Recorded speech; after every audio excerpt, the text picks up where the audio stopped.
রমজানের শেষে আনন্দের পবিত্র ঈদ, সেই ঈদে আজকে আমরা সবাই নামাজ পড়লাম। নামাজ পড়ে আল্লাহ তাআলার কাছে এই দোয়াটাই চাইলাম যে মানুষের মধ্যে যেন শান্তি থাকে, ভ্রাতৃত্ব বোধ থাকে, সবাই যেন সুষ্ঠুভাবে আমরা থাকতে পারি, পৃথিবীতে যাতে শান্তি থাকে। যেভাবে প্যালেস্টাইনে অত্যাচার হচ্ছে সেটা যাতে বন্ধ হয়, পৃথিবীর বিভিন্ন জায়গায় যে অত্যাচার হচ্ছে বন্ধ হয়। আমাদের এখানেও কিছু কিছু জায়গায় ভারতবর্ষে যে সাম্প্রদায়িক উস্কানির নামে যে অত্যাচার চলছে সেগুলো যাতে বন্ধ হয় এবং সবাই যাতে আমরা ভ্রাতৃত্বর বন্ধনে আবদ্ধ থাকি, সবাই মিলে আমরা যাতে ভালো থাকি। সবাই, আমার যারা অপোজিশন তারা অপোজিশন, কিন্তু তারাও আমরা মানুষ এবং আমরা সবাই সবার ভালো চাইব আজকের দিনে। তাই সবার শুভ হোক, সবার ভালো হোক, এই প্রার্থনা আল্লাহ তাআলার কাছে করলাম। আপনারা যেখানে এই সমাজে সুষ্ঠু যেখানে শান্তি চাইছেন, সেখানে কোথাও কি মনে হয় আজকের দিনে দাঁড়িয়ে একটা রাজনৈতিকভাবে উস্কানি, সাম্প্রদায়িক বিভাজন এই তৈরি করার চেষ্টা হচ্ছে? দেখুন, এটা আজকের দিনে না, সবসময় একটা সাম্প্রদায়িক বিভাজনের চেষ্টা করছে, তার কারণ পলিটিক্যাল গেনের জন্যে।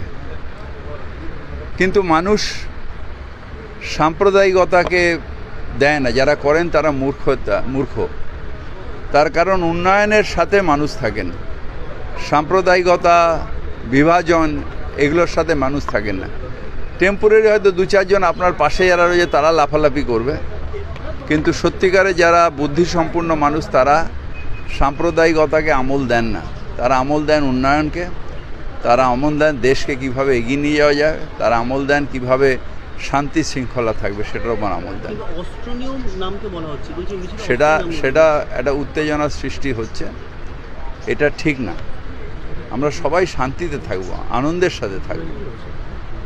এটা তো শ্রীচৈতন্যের দেশ বাংলা, এটা তো এই দেশটা আমাদের সবার আনন্দের দেশ, এই দেশটা আমাদের সবার শান্তির দেশ। এখানে আমরা সবাইকে আলিঙ্গন করি। ঠাকুর শ্রী শ্রী রামকৃষ্ণের দেশ, যেখানে বিশ্বাস করেন তারা যে যত মত তত পথ। সুতরাং এইখানে এই সাম্প্রদায়িক উস্কানির কোনো স্থান নেই। যারা করছেন তারা মূর্খতা করছেন। এখানে সবাই মিলে আমরা একসাথে থাকবো এবং সবাই সাহায্য করবো, ভালোবাসবো, আনন্দে থাকবো, এটাই আজকে প্রার্থনা করব।